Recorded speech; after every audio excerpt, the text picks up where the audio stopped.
they can tell you all day the type of man that they want, the type of man that they're looking for. You need to look at the type of men that they slept with, the type of men that they call their exes, the type of man that they're with now.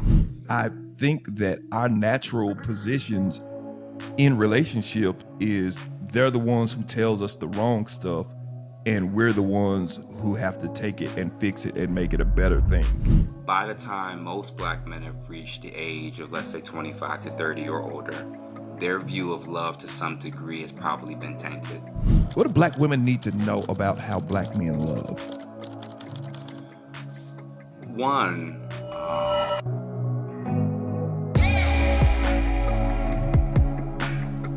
How would you, as a person who earned a degree, who know what you're talking about, like how would you define emotional intimacy?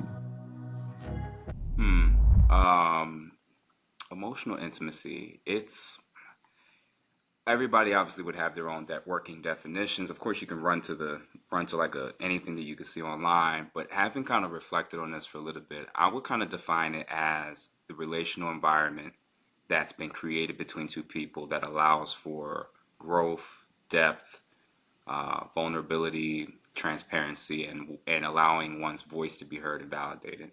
I think that's emotional intimacy between two people. Of course, other people could add to it, could take away, but I think without those core things, it's very difficult for you to say that we're emotionally intimate with one another if you're not allowed to grow, if you're not allowed to go deep with someone, be vulnerable, be transparent, and especially allow your voice to be heard and for them to feel the same way. That to me is emotional intimacy. Do you think that's something that black men struggle with? Um, yeah, but I would say more so because they probably rarely, if ever, get to experience it from their partners from both sides. And what I mean by that is, I think being a man by default, you have to provide that to some degree in order for a woman to even want to be in a relationship with you and to get closer to you. But unfortunately, that's not often the experience that men feel on their end. They're the ones that's supposed to allow her to grow, to Hmm. be able to allow her to be vulnerable, for her to cry, for her to share her anxiety and her concerns and her worries about you name it. For many men, they seem to experience either that very superficially, or they experience that in a way where it's very short lived, where you have your moment to show these things, but this can't be for seasons or years. This is like somebody had to die. and, Yeah. and then you're kind of allowed to open up in certain ways. Yeah, I don't want to just say all the cliche things that, and I mean, they're true to a large degree, but I don't want to say just the stuff that men are natural providers, so we provide, and women are natural nurturers, so they nurture. All of that stuff is true, but I think that that's kind of been talked about ad nauseum. I don't think nobody's going to get any new value out of that. I think that yes, we're providers, but I think that part of our providing as men is to make the woman feel, like you said, as comfortable as possible. To me, as a husband, as a father of three girls, I'm a husband. I have three girls. Three girls. Those are my only children. So no sons, and I have a female cat. So it's literally all women in the house. Hmm. So um, I don't have that place of being like super duper vulnerable and things like that. I'm and yes, I am always providing the place, the soft place for the women in my life to be that. Hmm. Um and yeah, I do feel neglected. Like, am I okay, number one, am I crazy for feeling that neglect? And number two, is it something that I'm not doing? No, you're not crazy.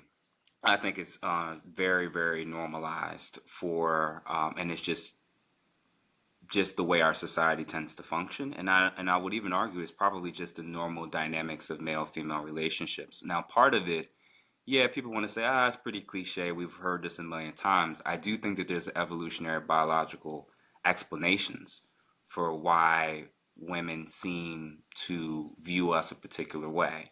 One is survivability, and in the process of trying to pick a man that you believe can protect you and can provide, um, part of that includes him being able to make sure we meet certain goals, that we're safe, that things are accounted for, even if I'm not able to as a woman. So by default, Say what that again because I feel like that was really, really good, and most of my audience missed it. well, she's biologically hardwired and designed to look at you through the lens of how can he protect me? Can he Yes. provide for me? Can he be strong when I am weak? She's not typically picking suitors, and she did not get to this place in terms of human history, in terms of her ancestors, by constantly picking the men that fail, fall apart, that quit, that throw in the towel. So they've only gotten to this point by picking men that they felt were suitable for them to be able to trust to take on their names, risk their lives to give them children. So they have to see you in a particular way. Did you know that over 65% of people who are watching this video are not even subscribed to the channel? Do me a favor while we're talking right now. Go ahead and hit the subscribe button and hit the like button. That lets us know that you appreciate conversations like this and that you want to see more conversations like this. Second thing, if you have a podcast and you're looking to grow, we have a community that's for us, by us, called Podcasting Pathway, and it's designed to help you take your podcast to the next level. There's a link down in the description. Appreciate you so much. All right, let's get back to the conversation. I remember hearing a saying that somebody said on a podcast one time that stuck with me, where he was talking about his wife and his daughters.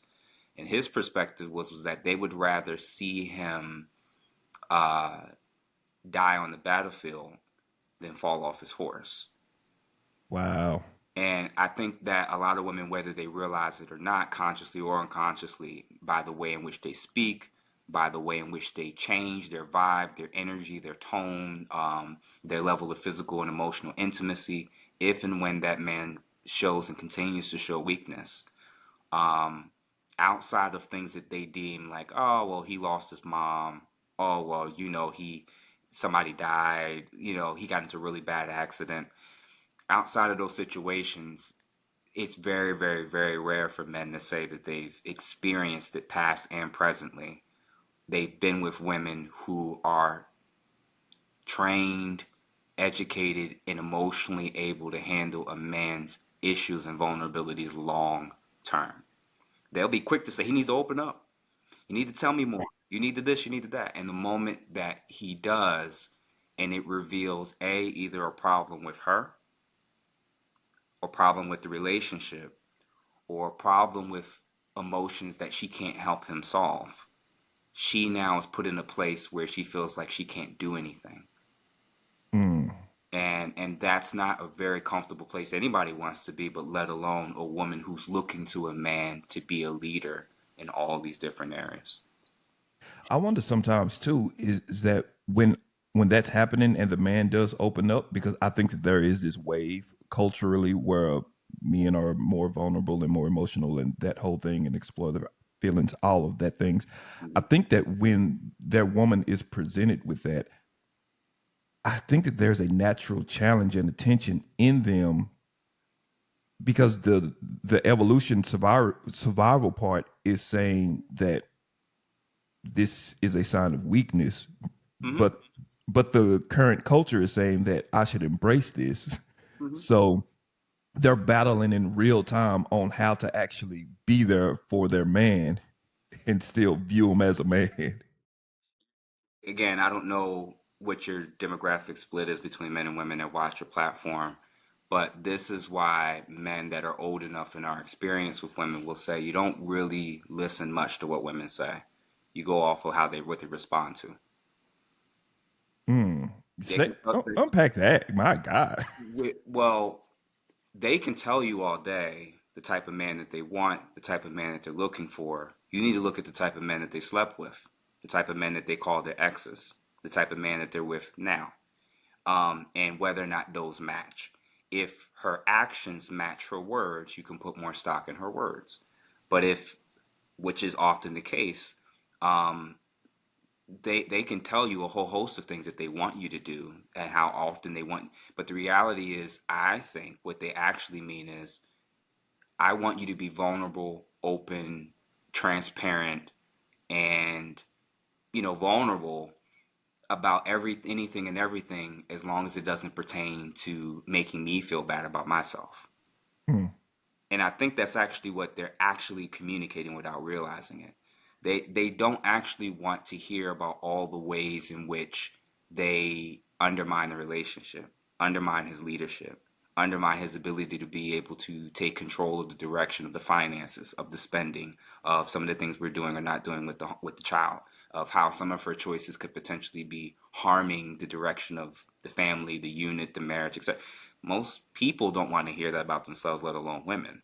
So the reality is, no, they don't actually want to hear, especially if a man's opening up about everything that's wrong with them. They have no problem maybe opening up and hearing to a degree about issues he has personally, or his Yeah. job, or his mom or her mother-in-law. They can kind of hear that. They'll even be pretty open and receptive, and they may even be really safe to do that with.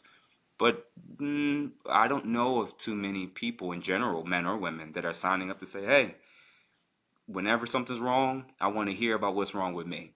That's not that's not really how relation. And again, to be fair, some of this is, we have to be resilient enough to pick and choose our battles, recognize Hmm. that everything doesn't need to be a conversation, and that the saying I use is, the cost of admission is knowing that if many of these traits were things that you knew while you were dating, you can't spend the whole relationship nitpicking and pointing out all these flaws and errors in the person, because now you're just trying to change them versus recognizing, well, either I can live with this person and who they are or not.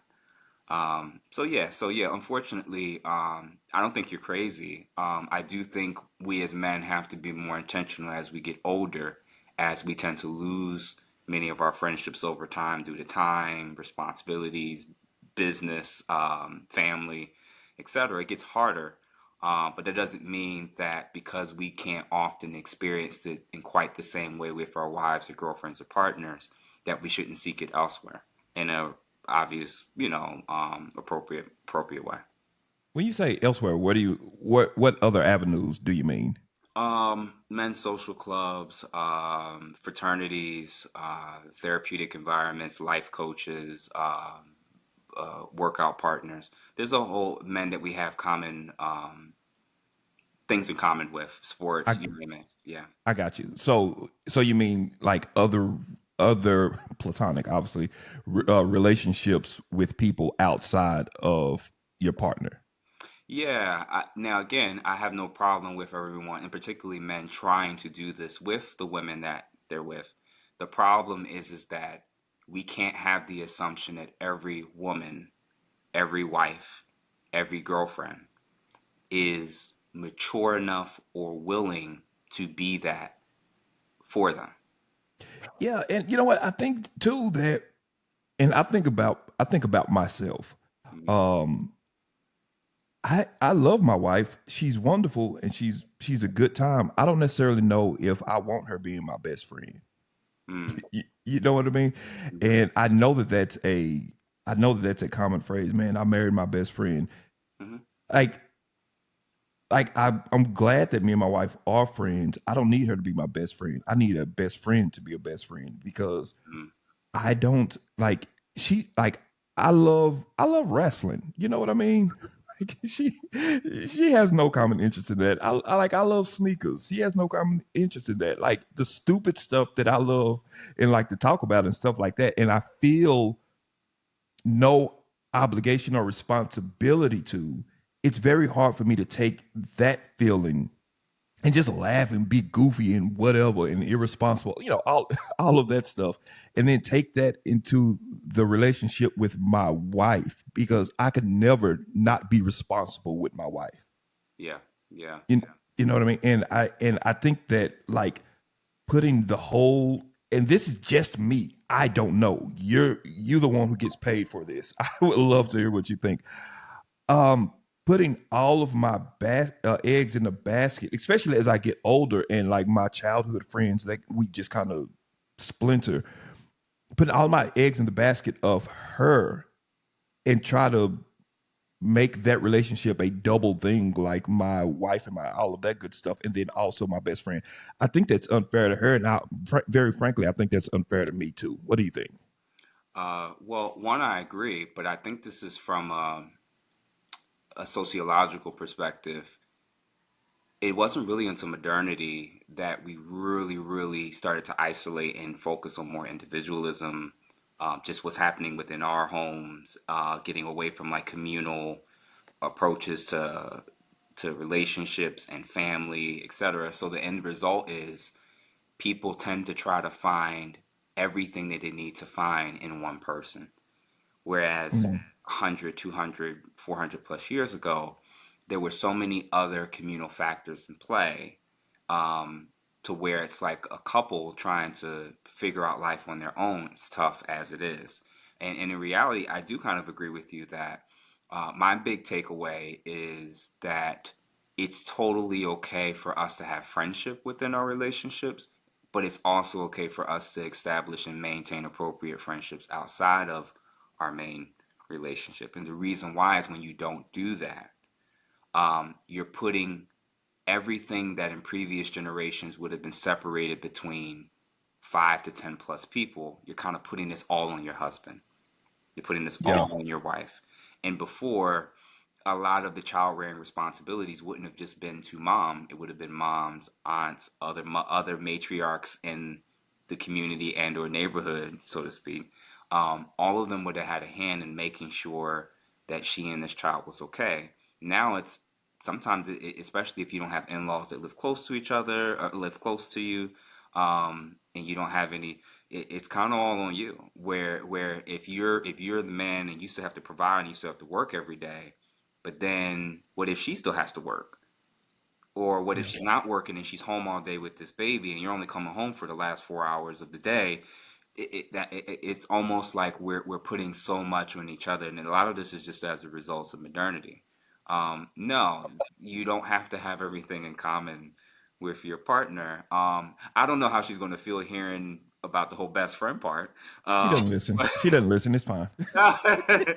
but regardless of what people want to, I think it's more important that you have some things in common with your partner, that they like you and you like them, Yeah.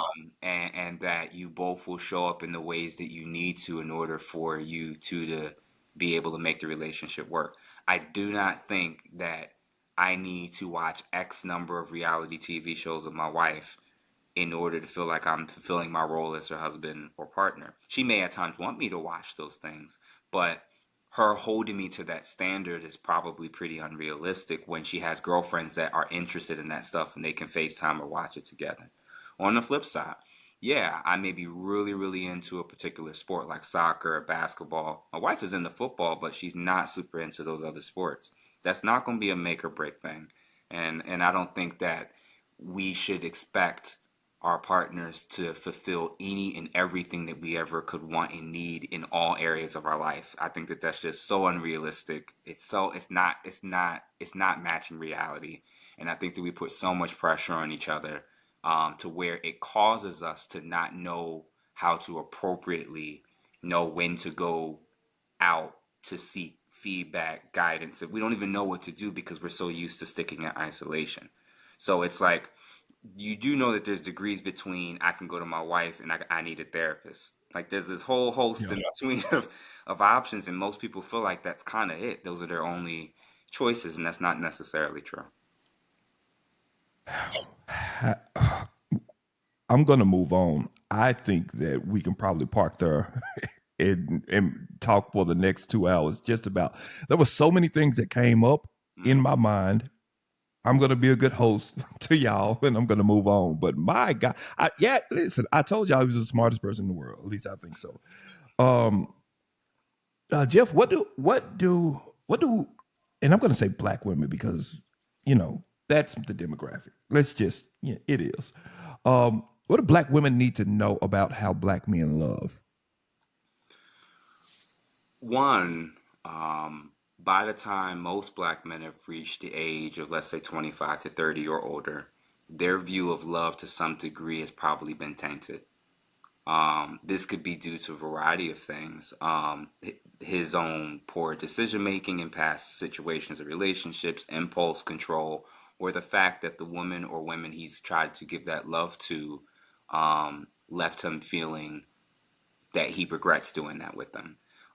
So although it's not a woman's job to to teach men how to love, your ability as a woman to display mature, wise, selfless examples of love can inspire him to grow in those areas, regardless of his previous experiences before you. So, as men get older, their view of love tends to become more restrictive.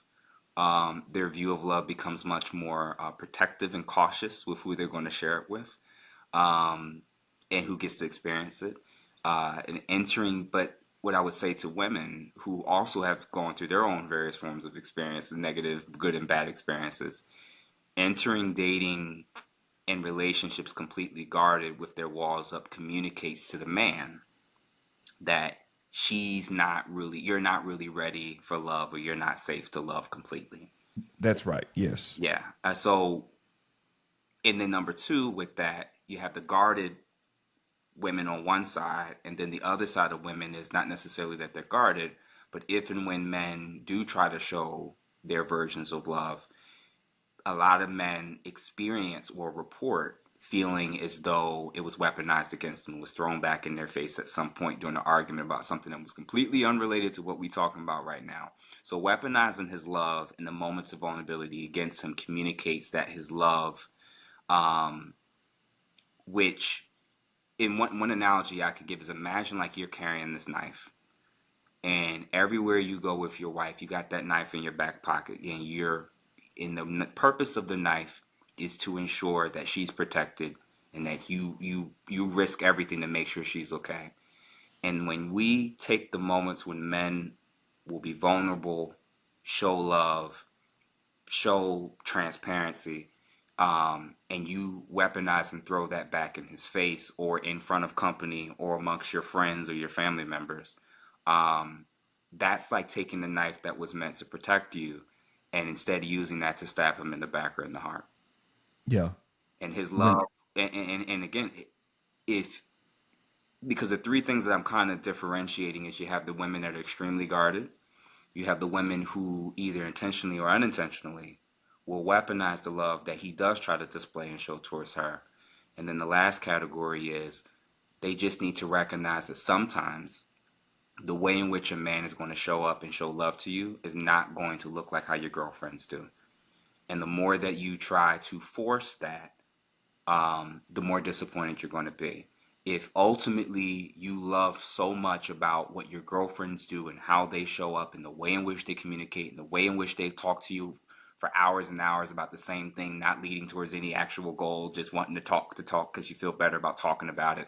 If you believe you can only be satisfied if you get that, my two recommendations are to date one of your girlfriends as a woman, or to or to get with a man who is way above average and is not the stereotypical man when it comes to emotional communication styles.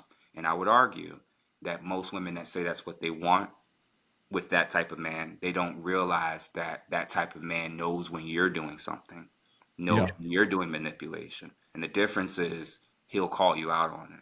He'll say it. He'll actually communicate clearly what's the issue, and he'll let you know when you're the issue. And I know a lot of women will say that's what they want. The reality is like, you want the man that communicates well, communicates the way you want him to communicate, but I'm not sure that you want a man that's going to hold you as accountable as you've held your male counterparts.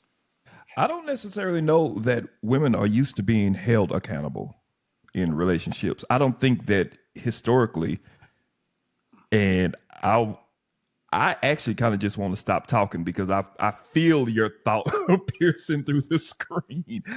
Uh, I don't think that they want to be held accountable, and I think the ones that are willing to be held accountable, I don't know that they're comfortable. They don't know what to do with that accountability. Um, Twofold. And okay, but no, no, no, because I know whatever you're about to say, it's going to be at least 15 minutes. I want all of Mm, it. So, um, but I'm not saying that throwing shots at women, but I think that our natural positions in relationship is they're the ones who tells us the wrong stuff, and we're the ones who have to take it and fix it and make it a better thing. And it's the dynamic is never really the other way. I don't tell the woman, "Hey, woman, you did this to me," and then they look at it and reflect on it and fix it. That's generally not the discourse. Okay, I'm gonna shut up. Go ahead.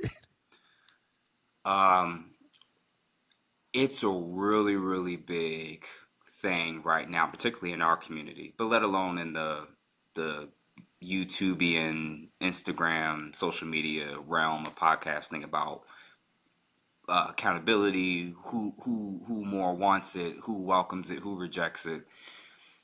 I wonder if, with all the differences that do exist between the sexes, if we're looking at this wrong when it comes to what if accountability for both sexes just looks different.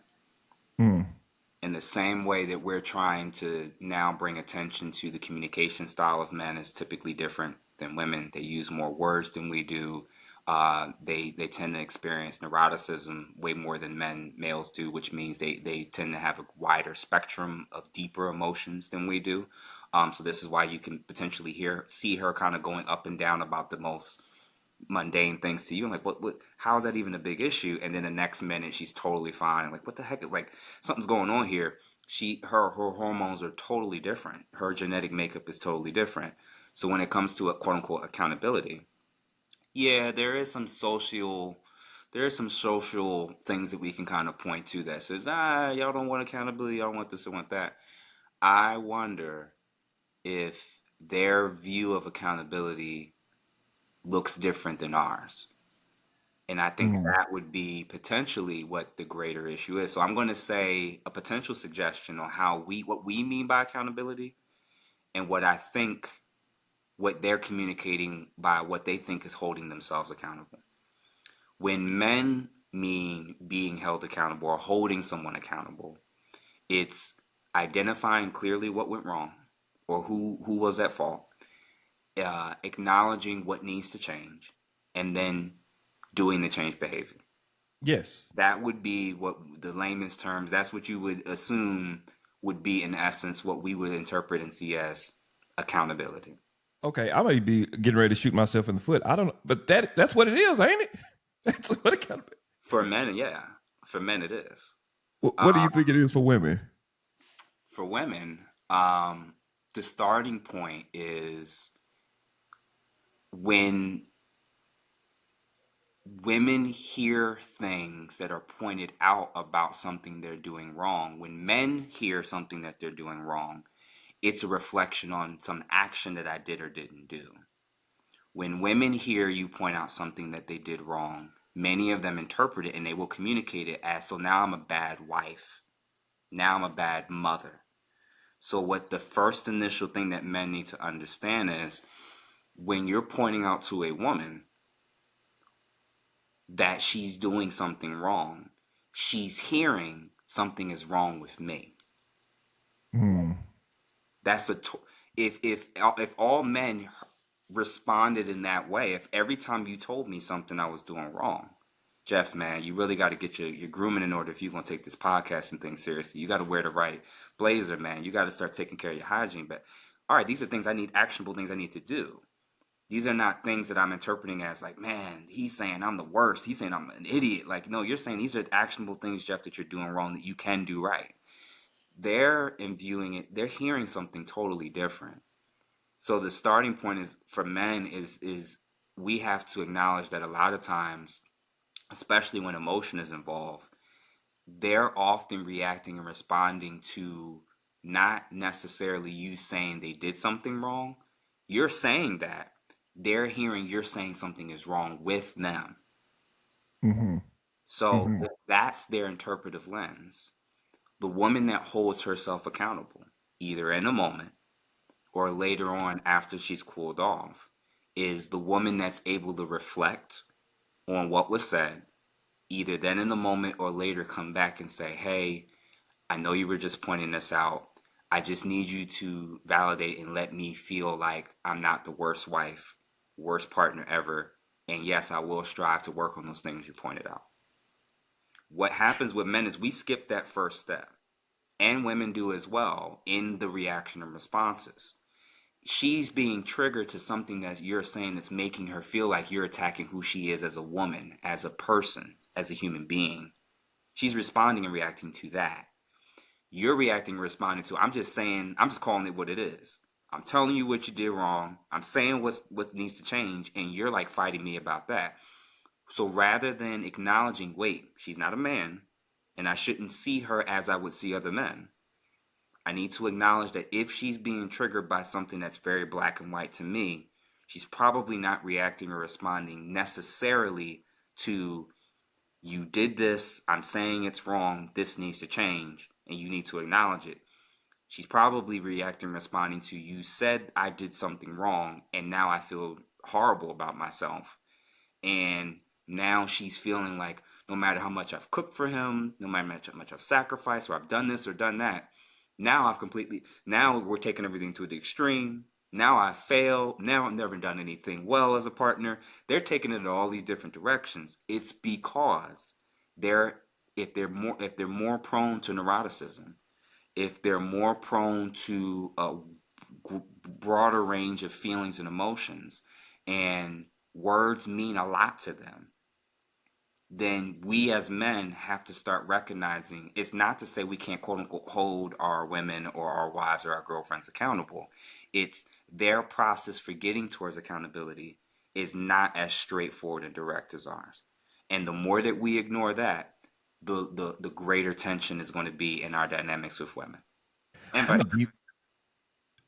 Oh no, that's really good. I'm a deviate a little bit. I want to ask this question, and sorry for the impromptu, but just based off of what you said, like in our dating process, in our courting process, if you're over 45 years old, in that whole process, like how do we recognize the way that our women, that our partners respond to accountability moments? Funny enough, this is gonna be great. I did this unintentionally. I started when I became single again prior to my current relationship and marriage. I got back on the dating scene. I started to notice trends with how women tended to describe their exes. Hmm. So early on during dates, especially the first date, I like to ask women, when you look back at your past situations, past relationships with men, um, what's some things you could take away that you feel like you could have done different? Oh, I'm sure that question went over well. But that's going to show you a lot of what you need to know about what you're probably going to deal with later on. Hmm. Why? Why? Because the ones that struggle to answer it, or the ones like, I remember one of the first women I tried to do this with, nothing. I said nothing. And I was like, so you've never had to change anything, or you didn't see anything wrong that you could have done different with any of the men from your past? You 28 years old. How's this possible? Like, wait, you've never been, like, it's not computing to me. That let me know what I was about to deal with if I continue dealing with her. Someone that's more prone to seeing him be at fault if she's unhappy for some reason. She would be what I would label, and Dr. Psychologist Orion, who I follow, he kind of refers to this as being someone who's an externalizer. This is where, when they have internal discomfort, anxiety, agitation, frustration, they don't look inward at what's the cause or cause of it. They look outward at who to point as the blame or the cause of it. So when you're dealing with someone who's an externalizer, when you ask a question like, in your past relationship, What's something you could have done different? I'm not saying that your ex couldn't have done things wrong. I'm asking what could you have done different in terms of that relationship or how you could have approached things different. If they say nothing, they're basically telling you that they're actually an externalizer. They see all relationships with men where it didn't work out as the men being the problem. So this Okay. idea of like, so this idea of you walking around and thinking, well, when I get with her, she gonna apologize to me. She gonna take accountability with me. Um, Good luck. Good luck. Because her track record says, and if she's after the relationship's ended, after she's had time to reflect, that she may be months or years removed, and if she still can't point to anything she could have done different, that lets you know the hell you're about to go through if you decide to try to pursue her and integrate her into your life and your finances. She is not going to see the things that she ever does wrong as ultimately her fault. Well, I did this because you said that. Mm-hmm. Well, I acted that way because you didn't do this. You made me feel this way. You made me react that way. Well, I was upset because it's always going to be because of you or someone else. And the beauty of asking that type of question early on is you're going to learn is that you're going to see the variations of how they'll answer it. And it's going to start to extend, it's going to pop out super clear early on if you ask a very poignant and intentional question like that. Okay. Two follow-up questions on that. Question number one: was she fine? Every woman I deal with is what's the what because that came out crazy. My wife is very beautiful. I would say that I'm a man of standards. Let's Okay, got you, got you, got you. Okay. yeah. Question number two. Okay, after she said that, was there a second date? No, so I was still in the F boy era to some extent, where I was intentional about dating, but once you let me know that I can't take you seriously, I have to just decide if I'm just never going to deal with you again, or if it's just going to be recreational fun only. So there was a season of recreational fun. I'll say that. Okay. I I'm immature. I'm sorry. Audience, I'm sorry. Okay. Um let's switch a little bit. Because I mean this isn't a men are class, women are trash episode. It's not that. But I hope that a lot of our audience and most of our audience are women, 68% Mhm. actually. That's being generous. So I hope that this conversation is a conversation where you guys can listen just to two guys talk about stuff without the subconscious idea of trying to get the woman's approval in the Mhm. conversation. Mhm. Uh, I am not a fan. That's a stretch, but I don't totally like the conversations where it's like this cohorted thing of strong men, strong women talking about who has it worse. Mhm. Like I hate those conversations. And then there's always one guy who's like trying to get a date, like, oh brothers, we gotta do, you know what I mean? Trying to really appeal to the woman so that he can get in Yeah. their DMs later. I'm not a fan of those conversations. So Mhm. I hope this conversation kind of serves as, man, just two guys with nothing to gain from women talking about it. Having said that, with all the things that we know about us as men, like what can we do to love better? And knowing that the differences between our women and how they process stuff and how we process is different. What can we do to love better? Yeah, for black men specifically, if you said three things, number one, consistency. I think one of our biggest drawbacks as men, both young and older, is we don't understand that the nature of women's opinions about us, which can and will fluctuate, is usually based on our consistency or inconsistency.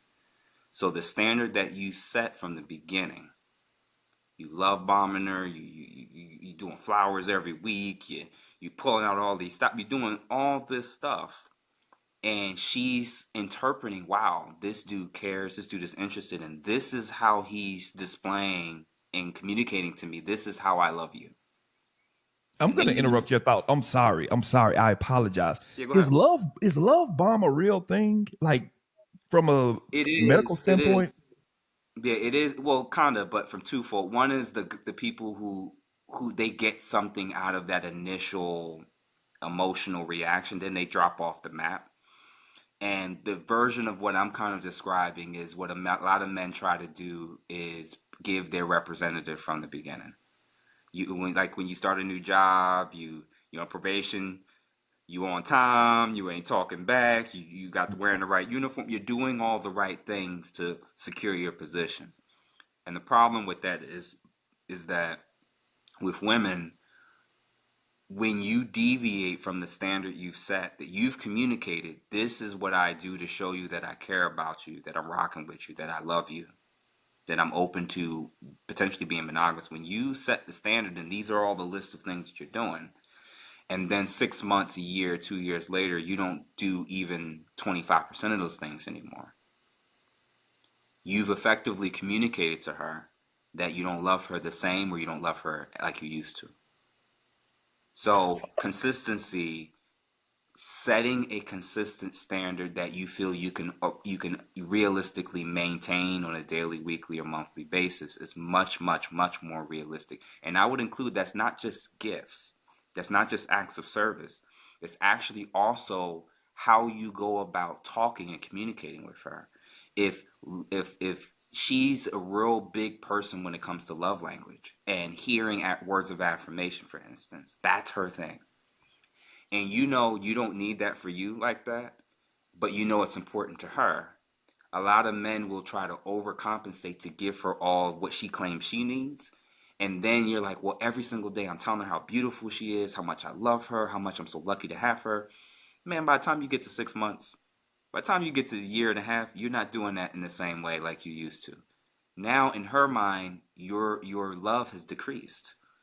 Mm. So if you're like, okay, every week, once a week, I need to set aside time to kind of let her know, what I'm thinking, how much I appreciate her, thank her for the things she does for the kids, maybe even buy her some flowers or be intentional. That may be a lot more realistic than trying to hold yourself to a standard to match her expectations. Now it's up to her. If you set the tone of something you think you can be consistent with, is that good enough for me in a man, husband, boyfriend, or partner? Now she gets to decide that. But when you're being inconsistent and you're all over the place, she's going to interpret your view of love as constantly going up and down. The second thing I think we can do as men specifically is strive towards improving our own personal integrity. That's extremely difficult for those men who are very charismatic, who have a lot of women who are interested in them, who have a very high body count, or just are prone to various different temptations. Um, integrity is the thing that integrity is the thing that will uproot anything that you've planted. And it doesn't matter how long it's been planted, how long it's been growing. When your integrity is called into question and you're shown to not be a man of your word, it doesn't matter how much you spent on the ring in that moment to her. It doesn't matter how much you spent on trips, how much flowers you've given her, how many compliments you've done, how much you sacrificed. When your integrity is called into question in a moment and it's revealed that you effed up temporarily, her whole view of your love is now tainted. And it Mm. could potentially uproot everything that you've worked so hard to build and grow. And the last thing is, as men, if we're the type of men that we acknowledge, man, I'm really, really keeping this love thing close to the vest, it's because we weren't wise and intentional in the past with who we tried to give that love to. There were women where we were the super nice guy, the good guy. We tried to put out all the, and it didn't work. She Yeah. didn't Yeah. stay. And knowing that love doesn't guarantee that they will stay, we can walk away with these versions of views of women where either they're completely unreliable, untrustworthy creatures that we kind of have to keep at bay, or um, we have to be on this other extreme where we have to kind of simp to them and tell them everything that they want to hear and always be trying to prop them up even when they don't deserve it. No, you just need to be wise and intentional. And some of it, as men, we learn by trial and error. It doesn't matter. We know what it's like where there's an older dude that tells you certain things. We know we learn the most about women through experience. Mm-hmm. Through experience. So once you've gotten the experience, now you have to take that experience and add wisdom and intentionality to it as you decide to redirect. All right, I'm 25 now. I'm 30 now. I'm 35 now. The things that used to get me off my game at 20, at 18, at 21, I can't fall for the same stuff anymore. So if I am going to show up, if I am going to be more vulnerable, more loving, more open, more caring, I have to be extremely selective with the women that I'm even going to provide the opportunity to do that with. That means you're going to start turning women down. That means the first date will be the last date. That means potentially you're going to have to get rid of the whole, well, she, listen, I can't see her as a wife, but she still is a good time. You're going to have to start to move away from that type of stuff because at some point you're going to get to a place where you realize if you're going to do it, you have to be wise and intentional. So those would be the three things: be consistent, strive towards improving on your integrity, and just being wise and intentional with the woman or women that you're going to choose to try to do that with. I'm currently battling in my mind like what questions to ask because my man, I you dude, you listen in the comments. Mm, Tell us, like, is there anything that's clicking? Because everything that you say, like, I have like three or four different follow up questions, but I don't want to belabor the time. But mm. dude, you are hitting on so many points. I'll tell you very quickly one of the thoughts that I was having when you were saying the trial and error part. It made me think of, but like, what about the guys who they've already had those bad experiences. They had those bad experiences. Like you can't do anything about the past. It's happened. I've had bad experiences. I had bad women. I was a bad partner. All of that stuff. I'm guarded. I don't want to be guarded anymore. Like, what's the process for that person? Uh, Same thing I would say to women: prioritize meeting with, being mentored by, and being influenced by people who have healed perspectives of the opposite sex. Hmm. So the starting point is when you've been cheated a lot as a woman, when you've been treated wrong, done dirty, and then you keep running to podcasts and influencers and celebrities and life coaches who are all talking about how crappy and dirty and useless men are. Something tells me you're not going to walk away with a healthier, whole, and healed view of men. That's good. When you are a man that's made mistakes or picked wrong, and then you keep following content or red pill content about women are ain't this and modern women this and women ain't, okay, yeah, there's definitely some noticeable changes with modern, but so all of them are crap. Yeah. Ain't none of them good now. Like at some, so what my argument is, my suggestion is, it's when I get around people or listen to or subscribe to people who sound like they have more healed perspectives on the sex that they're talking about. They're in a place where they can tell you how you need to hold yourself accountable. They can teach you how to screen out those you need to step back from or pull away from. And they're also teaching you about how to reward the good things that you say you want in men or women. So as an example, if as a man you keep gravitating towards the women who tend to show a lot of their bodies on social media because Mm-hmm. they're getting a lot of attention, OnlyFans subscriptions, money, clout, et cetera, and you keep gravitating towards these types of women, and then are shocked when they get with you that they're not 100% satisfied with just your attention and still having that need for that, seeking that validation outside of the relationship. It's not about all women are bad. That's a reflection of your inability to acknowledge if what you want is a woman that respects you, respects your views, respects your leadership, you probably need to gravitate towards the women that aren't necessarily looking and seeking external validation by thousands or millions of men. That's the reality. So it's going to people who have hold and healed perspectives that come off wise enough. And I really mean this when I say it's not just that they have a healed perspective.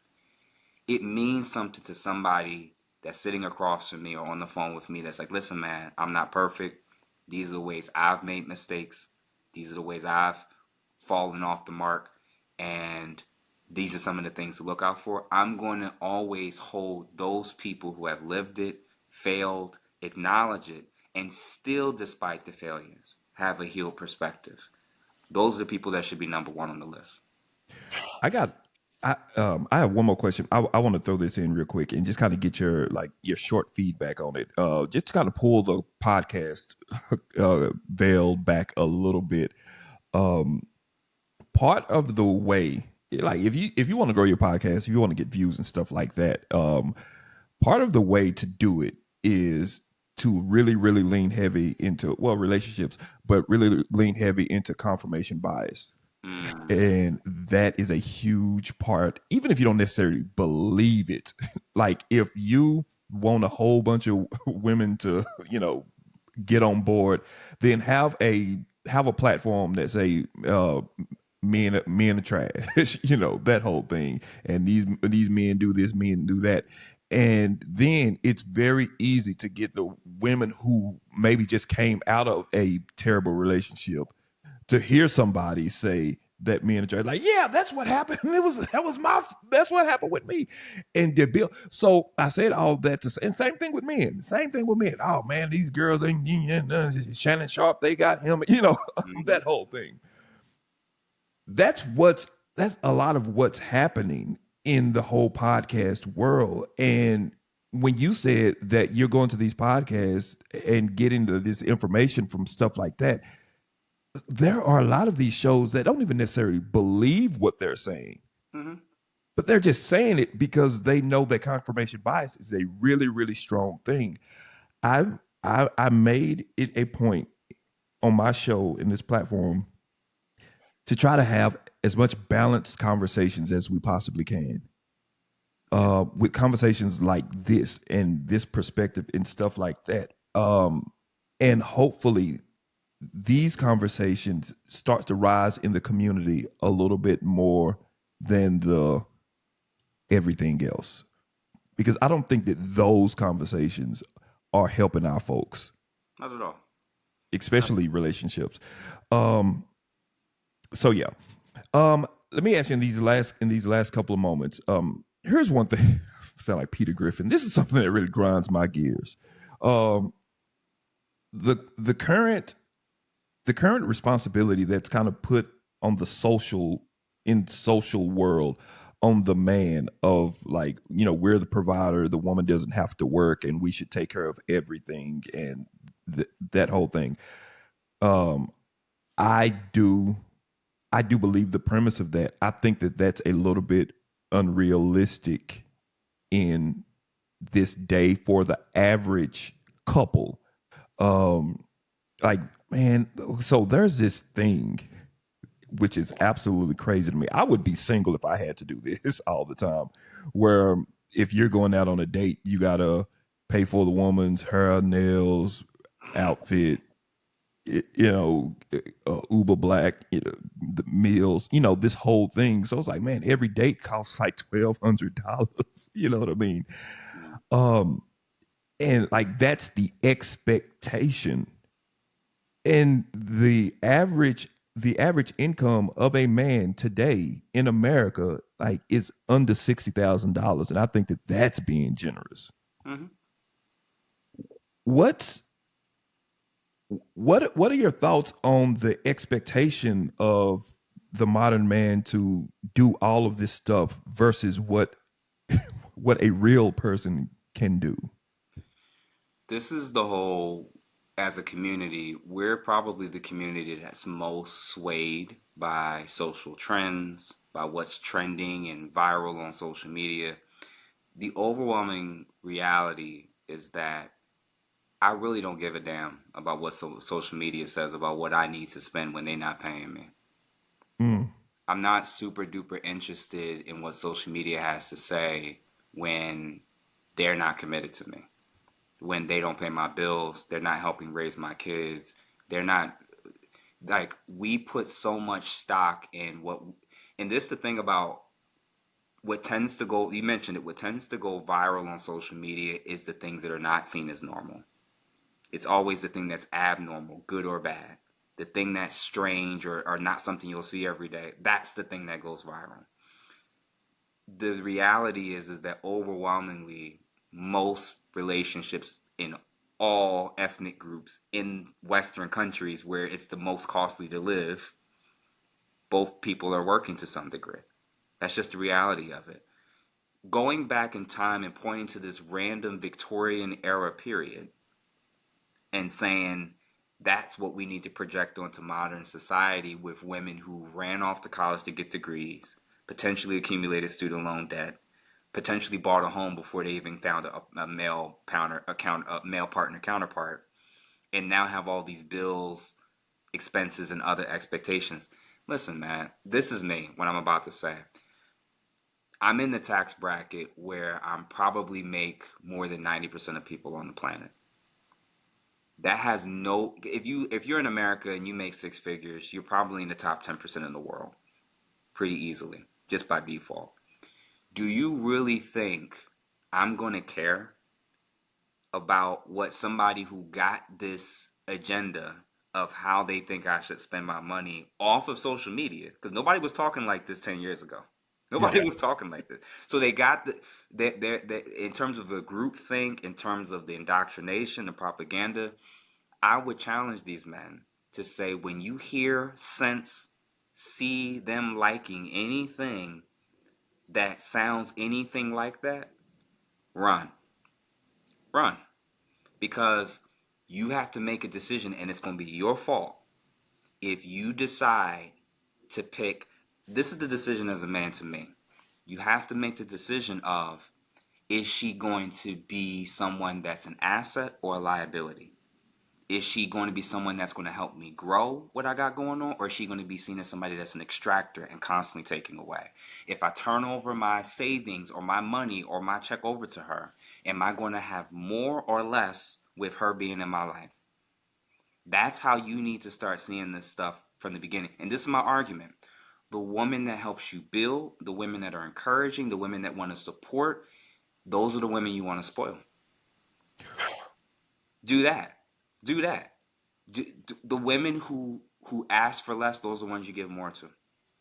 The women who come out with the checklist, the list of all the things that they demanding.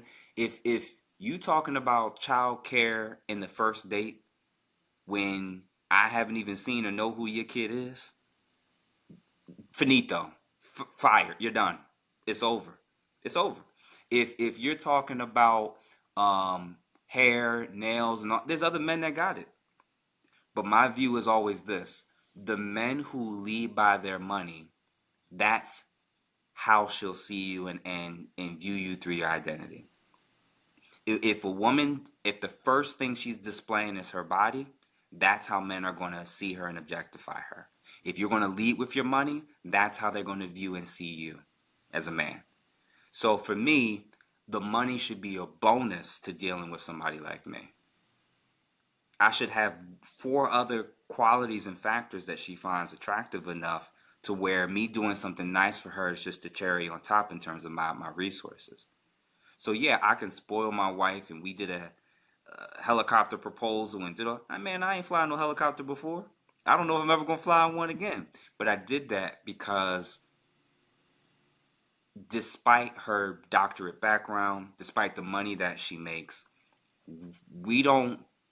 When we first met, I was making more than her. She can make more than me now. I might make more than her 10 years from now. That's your ability to still respect me and see value in me, regardless of what's happening with your money or regardless of what's happening with my money, is letting me know, oh, okay, there's a level of love, respect that doesn't appear to be as much conditioned on who's making the most this given fiscal year. As men, like it doesn't actually matter what the women who claim or say that. Half of them ain't getting it. That's why they single now. And then they'll be like, "Oh, the guy I used to date, he used to do." Well, he's not in your life now.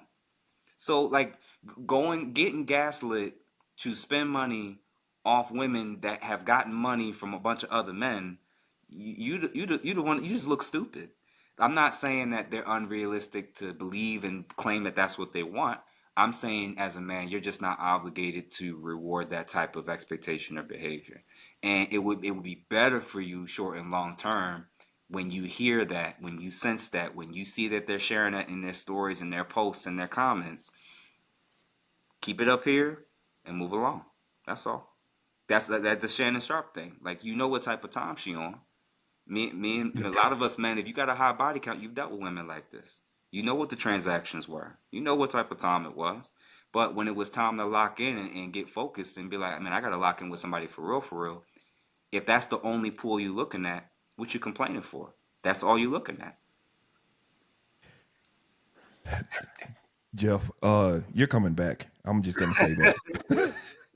I enjoyed this, man. Genuinely, I genuinely enjoyed the back and forth and a lot of the questions. Very interesting, thought provoking questions, man. Yeah, this was so good, and you're just not a guest. You have your own podcast. Can you tell us a little bit about it? Man, I literally just started. I launched this podcast called Ask a Brother. Right now, it's on Instagram. I just opened up the TikTok page. We'll be posting content between now and June to kind of get things rolling on that platform, and Ask a Brother on YouTube as well. But yeah, man, that's where you can find me. My personal page is also on the Instagram. It says it's my personal page as well. But honestly, like you said, man, there's definitely a lane of how I could go about trying to get as many views as possible. I can pander to men, I can pander to women. I can say everything either side wants to hear. Usually, the truth is in the middle. And as I'm growing as a man and as a person, and even in my field, it seems like there just needs to be more balance and truth to the reality of what most of us are actually dealing with. Most of us are millionaires.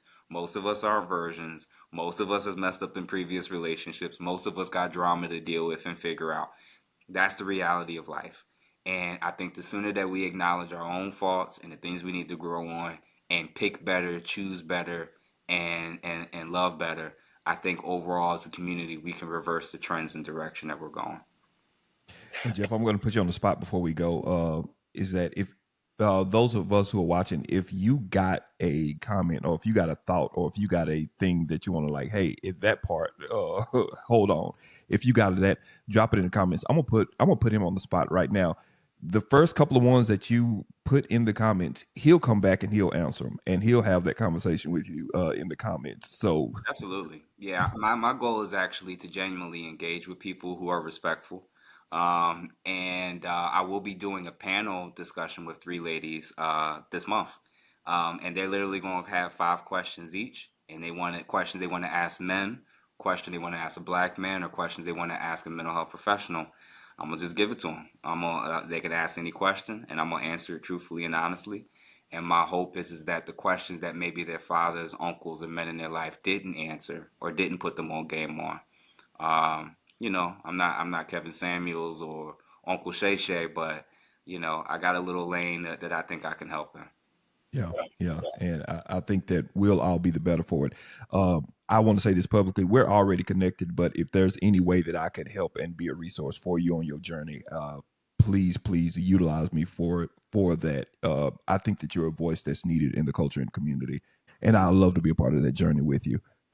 Um, Ladies and gentlemen, this has been Lunch with the Cool Kids. My name is Gerald Davis, and I'm not the cool kid you are. And I promise you that Jeff will be back. Let me know in the comments if you enjoyed this episode and you want to see more content like this. But in the meantime, you go change the world. Don't let the world change you, and then we'll see you on the next one.